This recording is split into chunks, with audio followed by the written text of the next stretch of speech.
Ralph Tells a Story by Abby Hanlon.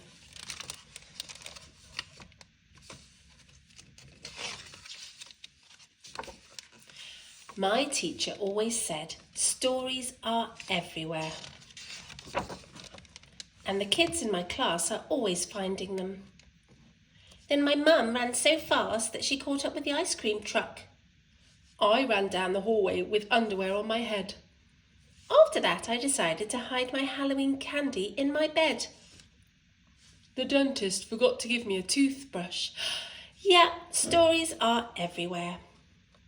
But every day at writing time, I thought really hard.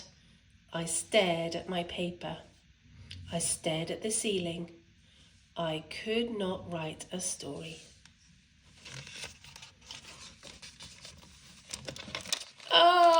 I have no story. Then Grandma gave me a cup of coffee and said, "Don't tell your mother." So I looked for other things to do. I went to the water fountain. I roamed the hallways. Can I go to the bathroom? Again? I tried everything. Can I go help the lunch ladies? What? Then one day, after getting sent back to my desk, I begged Daisy for help. I can't write a story because nothing happens to me. Are you kidding? She said. I've written a ton of stories about you. She began pulling her stories out of her desk. Look at this one, she said. Remember the time you let me brush your hair? And this one, remember the time you knocked down all the crayons? Oh, and remember the time you painted your nails with a black marker? I thought, I'll never be a great writer like Daisy. Then Daisy stapled all her stories together. Click, click. Wow, she said. This book is already 13 pages. Click, click. Can I use the stapler? I asked. I was really good at stapling. But you have nothing to staple, said Daisy. You have to find a story first. Just look around. So I looked for stories out of the window, in the aquarium, in my desk, and when my teacher wasn't looking, I looked for stories on the floor. But still no stories. Dear. Lying under my desk reminded me of lying in the grass at the park. I closed my eyes and imagined I was in the park. Just like that time a little inchworm crawled on my knee. The sun was shining right into my eyes. Squinting, I picked up the wiggly inchworm and looked at it close up.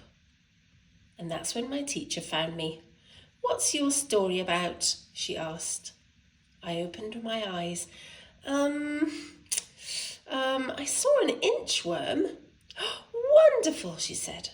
I can't wait to read what you wrote, but there is no inchworm story.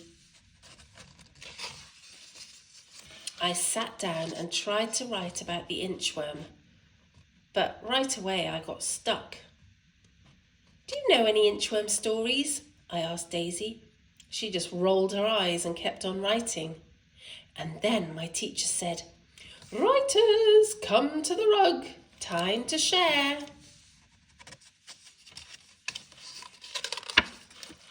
Ralph, why don't you go first? Said the teacher. I pretended I'd lost my paper. It didn't work. He's sitting on it. I walked to the front of the rug. It took me a long time. I held my paper against my chest so no one could see it. I was at the park, I said, and an inchworm crawled on my knee. It was quiet. My heart went thump, thump, thump, thump. That's when I looked at Daisy. Really? Wow, did it feel squishy, Ralphie? Did you take it home? And then everyone started asking questions. Did your mum let you keep it? Did you touch it? Was it a baby? Was it a girl? Did it tickle? Did you name it? Wait a minute, I thought. Something did happen with that inchworm. I picked it up. I picked up the inchworm and decided to name him Nick. I built Nick a house, but he just inched away. So I followed him, which is why I didn't notice that someone was following me. And then all of a sudden, this wobbly, crazy baby grabbed Nick and put him in his diaper. I tried to be calm. Come on, baby, I said really nicely. Give Ralphie the inchworm. It didn't work. Was this the end of Nick? But then I noticed Nick was escaping. He crawled right up the baby's stomach.